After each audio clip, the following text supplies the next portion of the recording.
You're listening to Chicago Stories, a new podcast from City Hall featuring the stories of everyday Chicagoans as told to Mayor Rahm Emanuel. This is Chicago Stories, and it's a podcast about different people that are changing the city. Yeah. And we're here now with Barbara Gaines from the Shakespeare Theater on the eve of opening up the Theater in the Round. Or how are we calling it? I think we're calling it the Yard because it can be a theater in the round, and it can be a proscenium, and it can be a thrust, and it can be a tennis match, a traverse. They're like probably limitless ways of... I've never even heard, those are, how many terms for, what happened with just a theater with a ticket price? What is that? This is the fun. Yeah, well, that's right. That's how most theaters up until this moment in history have been born. But we're looking towards the future, and what we want is to surprise people when they come to this theater, this one, the Yard on Navy Pier. They will not know actually what the theater is going to look like when they walk in, ever, because it can change. Here's the brilliance about it. It is imaginative. You have, think of a London bus, you know, those double-decker buses on its butt. It stands about it stands about 90. You know, this is a family-friendly podcast. Okay, it's tush. Translate. Tush, yeah. And my grandmother would say it's pubik, and it would stand, and it's about 78 feet. This may be the first podcast in which we need a Yiddish to English translation. Go ahead. So it stands on its butt, and it's 78 feet tall and wide, and each one weighs. There are 9 towers, and each one weighs 35,000 pounds. And the genius of it, and of Charcoal Blue, our consultants, is that they lift on like a 0.333 inch air cushion thing? Air casters. Really? And 3 men can just push them, and they leave, and they move. It's incredible. For all the people listening, you didn't see Barbara Gaines try her moment at Martha Graham there. It was push. Yes, it's push, and we push it, but it's a gift. So, so the great thing is that you can walk in, and it can be in the round, or it can be a normal proscenium stage, or it can be like a tennis court. It can be anything we want it to be. It goes. So every director will have a choice of how to not only doing the staging, but literally the seating will be part of the staging. Exactly, and the audience will be part of everything. So it is really wonderful, and it's low cost, as you know, low cost and easy build. Yeah, but I mean, having contributed to this a small little percentage. Yeah. But you know what? This city is amazing in the way it gives to its culture. Let me ask you, so is there any other city that has the Yard as it relates to Shakespeare? No, this is the first one in the world, actually. First one in the world? It is, because these towers, you got it, yeah. But you know what is really great is that people will be coming here, theater people from all over the world, to see this idea. And this idea is don't build a big monument that's really expensive that you can't pay for. Truly the anti-brick and mortar strategy. Truly. Tell me, what was it's like a found space. What was, Barbara, what was the genesis behind this versus a traditional theater? The truth is money. No, wait. Money. Wait, do we want the truth? Hold on. Okay, go with the truth. Let's try. If that doesn't work, we're going to roll back on something else. Okay, fine. Oh, all right. So the truth is money. Because when we moved out to Navy Pier in 1999, to the space we are in now, we thought we would be empty for the first 5 years. Well, we were full for the first 5 years, and we outgrew that space really quickly. So over the last, maybe 15 years, we've had different architects in, and they've, sketched things and stuff, and they were really expensive. Really, really expensive, and those architects. Yeah, they did. It didn't feel right. Nothing felt right about it, and so finally, whether it was my business partner Chris Henderson, who's the executive director, Charcoal Blue, it was those guys that really said, "Let's build." Where are they based? Charcoal Blue is based in London. Huh. Yeah, and they'll be there. You'll meet some of the guys on Friday. I think we met them at the announcement. That's right. But they haven't done this in London? No, they haven't done this because this was just built. These towers were just built in Montreal for the first time. And now we're going to see if they really work. So far they've worked. I call it a hernia-free zone because you can really 3 guys can just push them. They move right across the room. So are we allowed to say, what is the first play that will be in? Yes, oh my God, this is really exciting. Wait, hold on, do you want a drum roll? I do, go ahead. Thank you very much. Okay. You're so theatrical. Yeah. This is so good. I'm So, reading my do you want char- I went to see Hubbard Street. Last night they had we're celebrating this 40-year anniversary. And they've done some of the pieces from old 40 years ago, original. Oh, that's And there's wonderful. Alejandro's piece with water. It Oh is my gosh, I will go see it. Okay. I will go see it. First That's play a promise. at the Art. At the first play at the Art is we're bringing in one of our international favorites. James Touré has been in our other space 2 times in the last 17 years that we've been there. What has he done in the past? He has done The Bright Abyss and Au revoir Parapluie. He is Charlie Chaplin's grandson, and hold on to your hat, Charlie Chaplin's grandson and Eugene O'Neill's great-grandson. I mean, really, how does that happen? Is that My family, that has not happened. Talk You know, about there was a butcher mishpucha. from a butcher from Russia, somebody else from Hungary. But he is a master with his body. And Our family's history was we were the accountant, for some gangster. Now this guy gets that kind of that's what I mean. theatric background. He gets the genius gene. So the fun of this is that he is, and you will love this, loving dance the way you do. He's a master at moving his body like his grandfather was, Charlie Chaplin. He tells stories with about 4 or 5 other actors or dancers, and so they sort of dance their way through storytelling. There's no language spoken, but there's a phenomenal soundscape, and the things that happen theatrically are really exciting. I mean, so that will be the first play? That will be the first one in a proscenium venue, because they need proscenium for all the stage tricks that they do, and it's astounding. And he is, whenever he comes to Chicago, this will be his 3rd time, everything's sold out. You just can't get a ticket, but I think you might be able to get a ticket. think so? Let me know soon. Yeah. I will have to call one of those special little new internet shops. Right. Get a discount. Do I know anybody over there? No, I don't think you do. I'll have to report it to the Inspector General. Let me ask you a side question on theater. I just mentioned dance. You just described how this is going to be something different.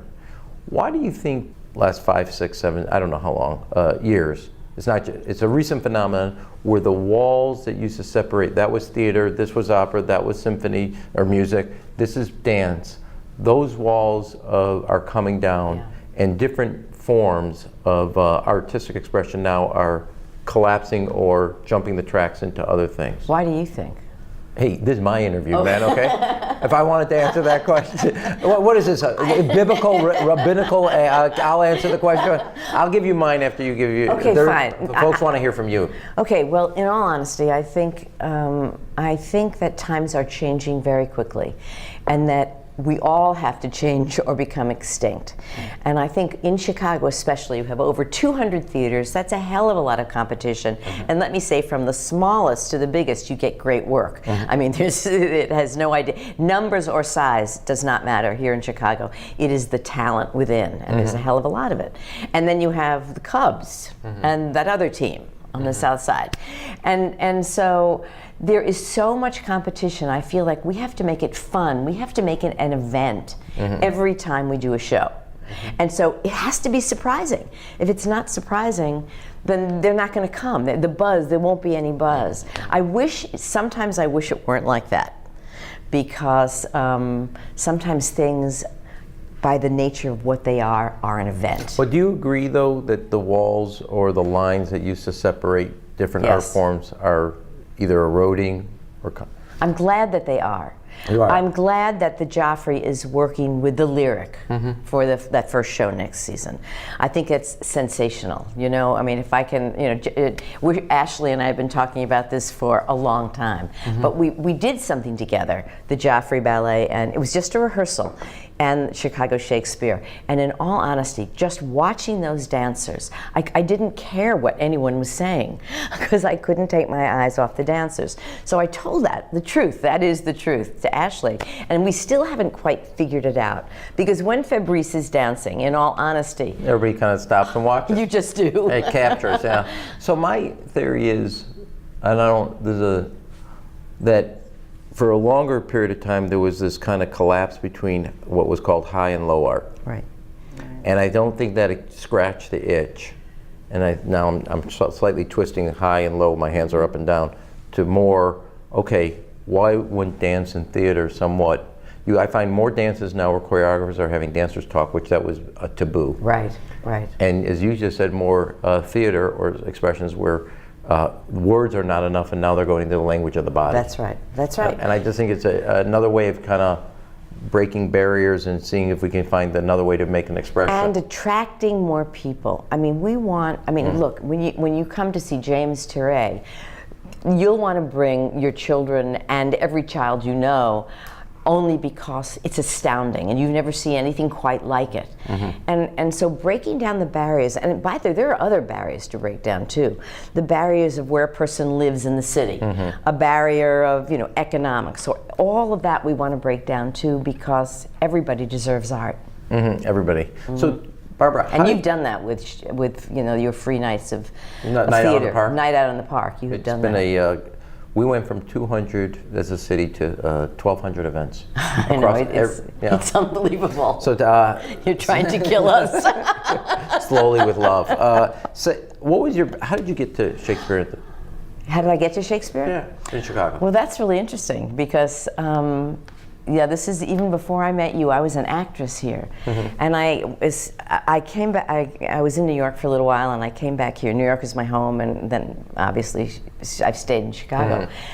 I had a third knee operation, and I'm an actress, right? Yeah. What are you going to do? What are you going to do when you have, you can't walk, right? I couldn't play Tiny Tim. So I needed money. I needed money to earn a living. So money. Yeah, damn. And so the only thing I had any idea of besides breeding golden retrievers, which you can't really make any money out of, was Shakespeare. I really loved his plays, and they weren't really doing it here in Chicago. Did you do it in college or in theater? I did it in college at Northwestern. I did it at Northwestern with a great professor, Dr. Wallace Bacon, who when he was like 85 saw the opening of our theater out there, which is very beautiful. But so I knew a little bit about Shakespeare, and I called all of my friends, I'm on crutches at the time, and I called like 12 actors who I worked with professionally in Chicago. And I said, I'm going to be teaching a Shakespeare class because we need to start a Shakespeare theater. And the first 12 people said yes. They paid me $70 a month, right? They paid you? They paid. Well, I needed money to keep it staying. I didn't want to be a bag lady in Lincoln Park. I just didn't. So they paid me. I taught them everything I knew. We did workshops, and lo and behold, we did something on the Red Lion Pub. Really? We did Henry V on the Red Lion Pub across from the Biograph Theater in 1986. And that was the first And that was the first time I ever directed anything, and I actually didn't want to be Henry a director. V. Henry V. Why that? Oh, for muse of fire that will ascend the brightest heaven of invention. I love invention. And that's what we did. We invented. So John Cordwell, who was that wonderful, wonderful man, architect who owned the pub, his son Colin still owns it, on Lincoln Avenue. The goal of that Red Lion evening, 2 weeks. Okay, 2 weeks of Henry V. And there was all professional actors. And and I invited all of the patrons of the arts that I knew, right? And I knew that if they couldn't come, if it rained on that roof of the pub, that we would have no Shakespeare theater. The truth is, it rained across the alley. It rained on the buildings next door. You gotta be kidding me. No, I'm not kidding you. So the guy upstairs was watching out for you? With an umbrella, 40 feet by 60. How do you like that? And we got a board of directors from that. And so it runs for 2 weeks. Yes, we got, it was good. We got a board of directors. It was a magical experience. Write-ups good? The write-ups were great. Wait, the first and only write-up I think that we had that time was from Cranes, which said, the first line, William Shakespeare would have loved this. Mazel tov. Thank you. And so that was 30 years ago. It'll be 31 in August. And so here's the key. We raised $90,000 from that one show at the roof of the pub. And we found... And you thought you hit... I thought, now I'm going to go to Cuba. Here, I'm going to Cuba, baby. I'm going to just... But I actually used the money. I got a month's rent. Here I am. A month's rent. I'm not going to be the bag lady in Lincoln Park. No, what we did was we put it in a bank. We put it in a bank, and they, and we found Ruth Page Theater. And the first, well, this is a funny story. The Ruth Page, the dance. The dance. That's where I used to take dance. I'm not surprised. And we used the room on the first floor, and I made a thrust theater out of it. And so my mother and my father, I tell them that, I said, Mom and Dad, we collected $90,000 and I'm going to do my first play in a theater. This is a total Jewish experience. Who do you have to call first? I made money. Don't worry, the money from Northwestern is going to pay for itself. It hasn't gone south yet. It's true. I know it. I'm not going to be a failure. I know the phone call. I know that's exactly right. Thousands of those phone calls are happening right now. That's right. And you had to call collect. They then hung up, and then they would call you directly because it's cheaper to do that. It's cheaper to do that. That's right. We did that many times. So they say in unison, for God's sake, Barbara, choose a play somebody's heard of, knowing me, because I read all sorts of things. So I chose Troilus and Cressida, which one reviewer called Toyota and Cressida, but it was a huge hit. I mean, it was shocking. And so we were on the map then, and from that, everything else happened, because then Mayor Daley saw it, and it all just sort of fell into place. It was shocking. It was like the forces in the universe wanted this to happen. Did you think it was risky going to the Navy Pier, not kind of being in the theater kind of? I don't want to say we have kind of theater row. Yeah, we have downtown now, and we also where Goodman kind of anchors, and you have obviously up in Lincoln Park. And then, as you said, which is what makes us, I think, vibrant, is the storefront theaters throughout the city. So did you think going out there, I was worried closer about to Indiana than the rest of Chicago? Yeah, really. And it was, and remember what it looked like in 1995. It was like the rats were inhabiting it. I mean, and you couldn't walk from the one end of the pier to the other because the water was in the way. Right. So don't worry, climate change will take care of that in no time. You're going to go back to those days in a second. Swell. You know what? It was. Yes, I did think about that, and so. We kept saying no, if you want to know the truth. Chris Henderson and I kept saying no to John Schmidt, and Jim Riley. And then they made us an offer we couldn't refuse because we actually... That's another play. Yeah, it is. But we realized that no one was going to be offering this kind of gift to us. Certainly to Shakespeare, forget it. No, they wouldn't be. And we really looked at our bank account and said, well, there's $3.50 in there. I think maybe we should, accept the offer. And it was, so you spent all $90,000. No, I'm joking. We spent the $90,000, but not on costumes and not on set. We spent it on actors. So give me, what was the one play, not the one, that's not really a fair, I hate when people do that to me, but in the X years, last 20 years, the play that you think put Shakespeare not just on the map in Chicago, but worldwide, which it is, as the kind of, I've loved what we did collectively as a city, which you drove the Shakespeare 400. Right. What was the one play with King Richard III? I know stuff in the last kind of 10 years, but do you think really was Shakespeare went from a novel Chicago company to a worldwide recognition? Oh, to the world. Well, I would say for worldwide recognition, it would be here in this building that we're in now, on Navy Pier. So a singular play that Well, you know what? I can't choose a singular play, but I can say that certainly Gary Griffin has directed many Sondheims there that really were spectacular and gave us a tremendous reach beyond Chicago. And I'd like to think that I've done Troilus and Cressida for 3 times, and I mean it is the greatest single. It's all about the Trojan War, but it's absolutely all about every war that has ever happened. And since I'm an astounding. You're going to read the book I just told you about. Yes, I am. I am going to read the book. I'm buying you it, so don't worry about it. All right, thank you. I'm buying you The Great War, Sleepwalkers World War I, The Great War in Modern Memory, and how World War I influenced literature in the 20th century. Well, thank you very much. I really it's early Hanukkah gift. Thank you. I want to read it. I just did a 10-hour piece with all of 6 of Shakespeare's history plays were done in 2016. 5 hours for one. We didn't invite you because I didn't think you could sit that long. 5 hours. I could sit that long. I don't think I could sit that long without my iPhone, but that's okay. And those got a lot of press in Europe and in London and. Well, let me then reverse it. Give me 3 plays that you found most gratifying directing or watching? I will. Okay. I think King Lear is a major. I've directed that 3 times, and all 3 times it sort of changed people's lives. The first time I did it was at the Ruth Page Theater, and I got a letter from an accountant/lawyer who said, "I will never forget the great King Lear as a homeless person, drenched in water, alone, the thunder and the lightning." And let me tell you what I just did. An old man, one of my clients, who's 96 years old and hugely wealthy, he wants to leave all his money right now and give it to his children. And I told him about your King Lear. And I said, whatever you do, you keep that money until you die.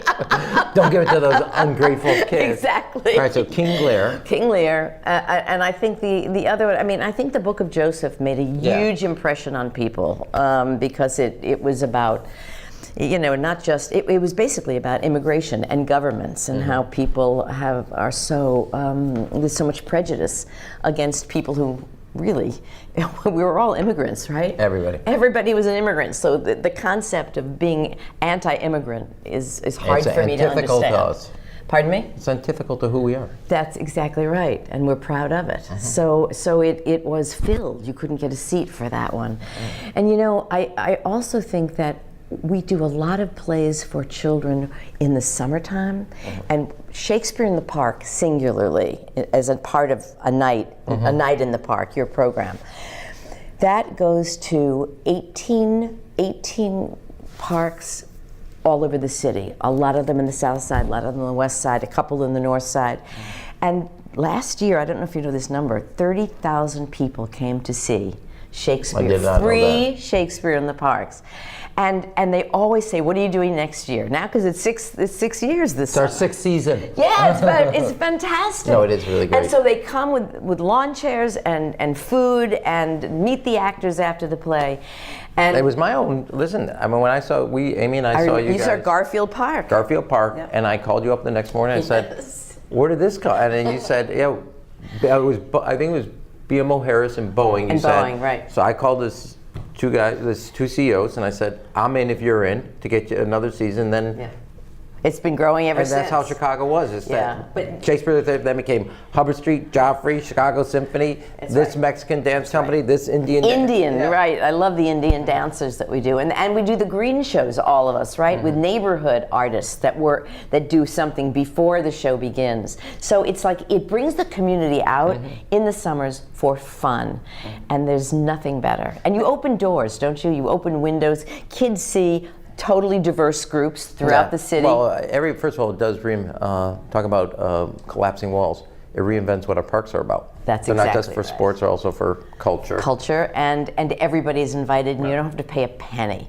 And that's what it should be. That's the key. I'm going to put you, if you don't want to answer it, say, I'm not doing that. Next question, Mr. Mayor, or Ram, whatever you want to say, is 3 or 4, 5 or 6, as many of your favorite storefront theaters that if you were just somebody to come to Chicago and say, okay, I don't want to see your big 4. Oh, yeah. Okay, I don't want to see Goodman, Steppenwolf, Northlight, or Looking Glass or Shakespeare. Give me your 5 Okay, best. Mr. Mayor, I will tell you my favorite ones. I love Home Theater, Sparrow, Ruth Page, which is now going to home Timeline, which I adore. Wit, Theater Wit. So those are my top 4. I'm going to throw one up more. Okay. The Gift. Oh, I love the Gift Theater. Absolutely. He's done a He's brilliant. But that's what I'm saying. These are hugely talented people. We have to do everything to keep them in business. Why do you think Chicago... Porchlight, too, I like. I love Porchlight. Why do you think Chicago... So when you're going out, if you haven't read anything, do you kind of look and say what those 5 theaters are holding right now? Yes. Okay. Why do you think in Chicago we have a community, even though everybody's got their thing and they're competitive and they got an audience they're going after, but New York does not have, or do they? Maybe I'm misinterpreting. Do they have the same sense of community that we have when you think about our theater community? I'll only talk from my experience and friends' experience, so this is anecdotal. As an ex-New Yorker, I was very unhappy. I made for an actress, now, so we're talking about a low amount of money. I made great money in New York because I was able to do a lot of commercials, a lot of voiceovers. Didn't do much theater, but but I was lucky. But I was miserable. I was miserable because I had lived here for a while and wanted to test myself in New York. And I missed the business. I missed people caring. When I was in a show or two in New York, I would say to an actor, "This isn't working the scene anymore. But let's work on it. Let's get the assistant director or the director back." So because it's not every time I said that, everybody said no. There was not one person. He said, "Barbara, we don't actually care about that. The only thing we care," this is a quote, "is who's in the audience. We actually don't care about re-rehearsing this." And I went, "That's not why I'm in the business. I am so not in the business to be famous, I'm a craftsman. I want to practice my craft. That's all I really want to do." So after 4 years there, I said, bye-bye. Came back to Chicago, and it was like I went from hell to heaven. I remember the very first morning I went with my golden retriever to Fullerton Beach, which was right near where I lived, and it was like 6:30 in the morning. I looked south at the city, and around the city was mist, and it was this like really thick mist coming off the lake, and it hugged the city. And I thought, that's my present. I was just given a present of returning to Chicago, and so the spirit of Chicago is that of, you can fall, you can land on your rear end or your puppet, depending on and you can get up, brush yourself off, and start all over again. You can get the worst reviews in the world, and then people say, "Oh, that's fine. Okay, that was in the past." Chicago's the ultimate second act city. Yes. It is the ultimate, and we do have a community of risk takers, and a community that if you in New York, if you fail, you're done. You're not on the social scene. That's right. Chicago, you can come back. That's exactly right. All right, it's a forgiving place. It is. All right, you have an assignment. You got to get your theater Reading set my up. books. No. We'll get a second assignment. Oh. So at the end of the summer, this was a project from my days as Congress. We'll rehabbed the theater on the lake, and it'll be year round. Yeah. I want you to give me some, not me, but the DK's Cultural Affairs and the park, how to program it so we can bring in all those storefronts. Great. From our neighborhoods to our lakefront. Yes, I think that's a great idea. So we bring in. Now. I think it's fantastic. I walk there all the time with my dog, so I know. I've been watching it. All right, here's our closing round. Fast. Okay. You got to pick Chicago lakefront or Chicago riverfront. For what? Just whichever's your favorite. Oh my God, I can't. Lakefront, riverfront. I can't do it. No, you can't do that to me. Thicker, it's like saying, thicker or thin pizza? No, wait a minute. Thicker, thin pizza. Thin. Okay, see, you could do it. Okay, Cubs or Sox? Cubs. Okay. Forever. Bike or walking? Walking. Okay. River or lake? I can't do it. I can't do it. All right, that's it. I'm busy. I'm busy tomorrow night. I can't make it to the theater. I have a question for you. Okay, come. Who's your favorite child? That's what I mean. I'm gonna give River, you lake. I'm gonna give you what my mother used to say. What? Okay, so I'm 21 months younger than Zeke. Ari is 16 months to the day younger than me. Oh my gosh. November 29th, and he's March 29th. And I used to always say to my mother, "You love Zeke more than you love me." She goes, "No, I hate you both equally. I hate you all equally." That's good. Is that not a Jewish mother? That is totally a Jewish mother. It's perfect. Mom, you love Zeke more. No, yeah. I hate you all equally. Right, I know. Does that not explain everything? It is. And that's why we are the way we are. It's our mother's fault. Okay, the truth is, both are great. Yeah, I can't in any way choose the river. You're a lake walker. Well, I am a lake walker only because I'm closer to the lake, and I do that every morning. Every morning I'm there. All right, folks, this is Barbara Gaines from Shakespeare Theater, who has made Chicago at the center of the cultural scene around the world. Thank you. Mazel tov. And may, as we would say, I can say this to you, in our faith, use it in good health. And thank you for making Chicago your home. Thank you. Thank you for being such a good friend to the arts. Okay. You are. Give me a hug. I love you. Thanks for your water. You have been listening to Chicago Stories, a new podcast from City Hall featuring the stories of everyday Chicagoans as told to Mayor Rahm Emanuel.